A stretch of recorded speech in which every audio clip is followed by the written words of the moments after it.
Episode 2, Extended Version, Myth, Memory, or Managed Truth.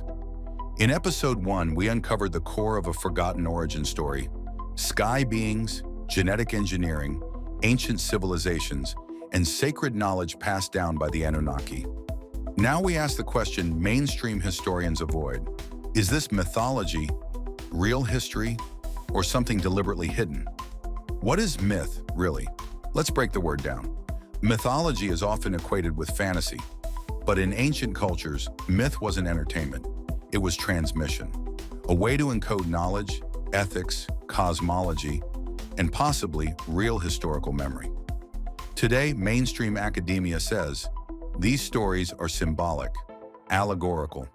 But what if symbols were used to survive censorship, oral degradation, or priestly control? Myths don't arise in a vacuum, especially not identical myths across unconnected continents about sky gods, floods, divine rulers, and sacred bloodlines. That's not imagination, that's a pattern. Is this suppression by omission? And why are these texts ignored? Think about it. The Book of Enoch was removed from the Bible on purpose. The Sumerian King List shows rulers reigning for 30,000 years, now dismissed as exaggeration. Zecharia Sitchin's translations, branded as pseudo-archaeology without any academic debate.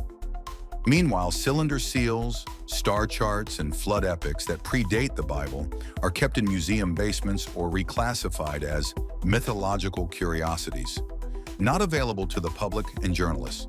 This isn't just academic caution, it smells like curation of reality. Because if these stories are even partly true, the origin of religion, kingship, and power must be rewritten. Divine kingship, authority from the gods. Now let's shift to something sacred in nearly every civilization: kingship. In ancient Sumer, kings were not elected. They were said to receive their power through divine right, literally chosen by the gods, so not one god, but gods. The tablets say kingship was lowered from heaven. These weren't metaphors. Kings were considered descendants or representatives of the Anunnaki. In Egypt, the pharaoh was son of Ra. In Babylon, kings invoked Marduk, a later version of Enki's son. In Europe, the divine right of kings mirrored this same legacy. Kings ruled not by people's will, but by God's will. Which God? And more importantly, which bloodline? Let's research divination and prophecy, like the communication with the sky beings.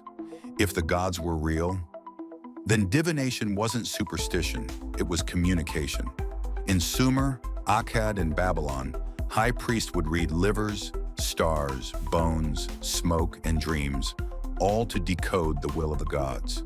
Temples weren't just places of worship, they were control centers, tracking celestial events and communicating with higher beings, possibly even off-world. And prophecy? Prophets were often chosen outside the priest class, chosen by the gods themselves according to the texts. From Enoch to Daniel, they received visions of future events, wars in the heavens, and changes in kingship. Many were killed or exiled. Why? Because their revelations threatened the existing powers. So are there different bloodlines? Is this the hidden thread of authority? What do divine kingship, prophecy, and suppression have in common?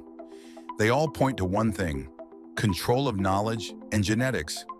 Kings speak of blue blood. Why? In Episode 1, we learned that humans may have been engineered. But what if some lines were more divine than others? The Nephilim, Gilgamesh, Pharaohs, even the biblical line of David. Hebrews, Semites, religions and empires formed around preserving or protecting those bloodlines, sometimes under the surface, sometimes in plain sight. Today, elite families still trace their ancestry back millennia, not to peasants, but to kings, to priests.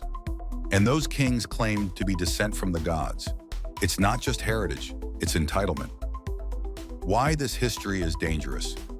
If we knew we were engineered in the Garden of Eden, if kingship was exposed as genetic manipulation, if prophecy was guidance from advanced beings, if divination was a science instead of mysticism, then modern structures of power, religious, political, academic, would collapse completely, because we would no longer need permission to evolve.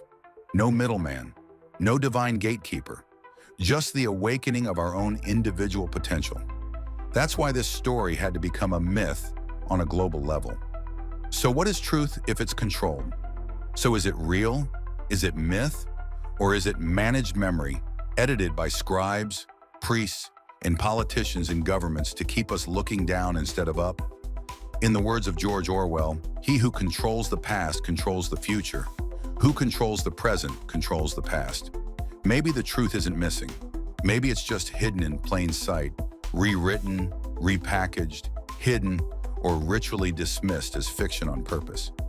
This was episode 2 in our 10-part series exploring the suppressed history of humanity, the Anunnaki, and the divine technologies hidden in ancient texts. In episode 3, we follow the Gold Trail to the mines of southern Africa, where the story of human origins gets even stranger and older than you were ever taught in school. Subscribe, share, stay curious. The truth is only dangerous to those who've built their empires on lies.